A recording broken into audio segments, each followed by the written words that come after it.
Presidente, por favor, una pequeña declaración para el canal del JNTV, por favor. Si nos podría comentar sus declaraciones del día de hoy ante el Congreso de la República y de las otras autoridades electorales.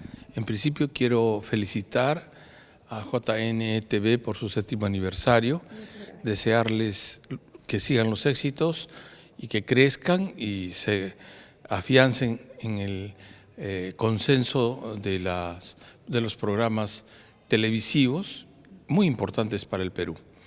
En relación a su pregunta, el Congreso de la República nos invitó a los representantes de los organismos electorales para que opináramos sobre los proyectos que existen en relación al adelanto de las elecciones. Y sobre eso debió versar todas las intervenciones, ¿no? Y nosotros hemos señalado que no tenemos inconveniente alguno en el adelanto. Y lo que hemos aportado es lo que dicen las leyes vigentes en el Perú, algunas de las cuales provienen del Parlamento, no será de pero sí del Congreso de la República del Perú, ¿no? Y lo que dice la Constitución también, en relación a las fases y subfases que tiene el debido proceso electoral. Y si quieren adelantar las elecciones, no nos oponemos, está bien, y sería bueno que tomaran en cuenta esos lapsos y esos plazos para poder hacer un proceso electoral justo, transparente, razonable, que pueda ser reconocido por las entidades nacionales e internacionales como un proceso correcto. Claro, como usted señala, no habría ningún problema en que ustedes realicen las elecciones. Sin embargo, quiero rescatar acá las palabras de la jefa Carmen Velarde. Ella había señalado de que si se adelantan las elecciones podría perderse la calidad, ¿no? Es un tema muy importante. Ya, no si se adelantan, sino si se acortan los plazos. Si se acortan los plazos, se puede perder la calidad.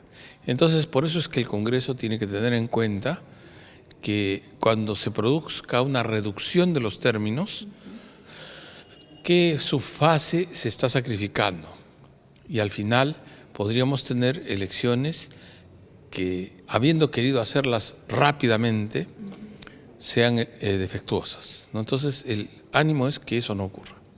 Entonces, por favor, para que la ciudadanía lo tenga bien claro, ¿cuáles serían esos dos procesos, por favor? Primero, coméntenos en caso de que se acortara al 2023, qué es lo que pasaría, y en el caso también se diera el plazo del 2024. Ya. El proyecto de acortamiento a 4 meses impediría la realización de las elecciones primarias, de modo que los candidatos tendrían que ser prácticamente, si no es designados por los miembros del partido, hacerlo en unas internas sumamente acotadas porque no habría plazo y probablemente quedarían fuera las organizaciones políticas que están en proceso de inscripción, con lo cual la oferta electoral para que la ciudadanía escoja y también el derecho de la participación política quedarían notablemente afectados. No son viables las elecciones en 4 meses. Las elecciones más extendidas sí lo son viables, pero depende de su culminación de la fecha de iniciación. Esa fecha de iniciación le corresponde señalarla, en principio al Congreso, pero sobre todo al Poder Ejecutivo cuando las convoque. La convocatoria es del Poder Ejecutivo, ¿no?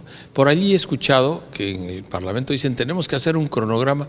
Ellos no tienen que hacer el cronograma es labor del Jurado Nacional de Elecciones, ¿no? Pero el cronograma se hace en base a la convocatoria, ¿no? Y lo que tienen que hacer probablemente es dictar las disposiciones que faltan todavía para afinar las elecciones primarias, ¿no? Cuestión que nosotros vamos a proponer en breve al propio Parlamento Nacional para que lo tengan en cuenta. Okay, entonces también me gustaría que reafirme qué tan importantes serían las elecciones primarias, las llamadas PASO, ¿no? Son absolutamente importantes porque esa es la diferencia entre un proceso electoral tradicional y un proceso electoral distinto, más participativo, de la ciudadanía y de la colectividad.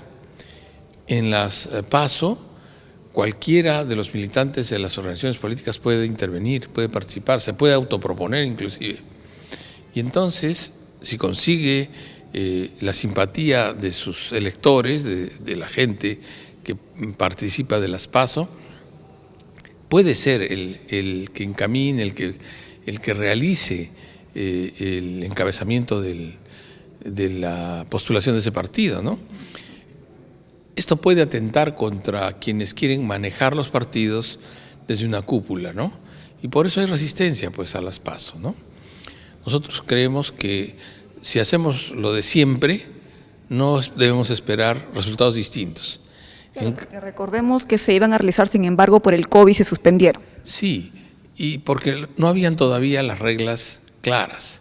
En este momento tampoco están todas claras, pero por eso vamos a proponer nosotros las que consideramos pertinentes para que sean viables, absolutamente viables. En este caso, entonces, sobre las reformas electorales, ¿cuáles usted cree que deberían incluirse en este corto tiempo? Hay una serie de reformas que tienen que ver sobre todo con afinamiento de las subfases del proceso electoral. Yo le agradecería que me permitiera usted en una entrevista posterior señalarlas con puntualidad. Pero lo que sí puedo decirle es que nuestro sistema, todo el sistema electoral, integrado por las 3 instituciones que lo componen, estamos decididos a cumplir con el país y cumplir con la sociedad en el sentido de efectuar, de conducir y llevar a cabo las elecciones en cuanto éstas sean convocadas como corresponde. Efectivamente, y todo dependerá también de cuándo el Congreso decida convocar esas elecciones, ¿no? Exactamente. Muchísimas gracias por su participación. Las gracias a ustedes y reitero la felicitación.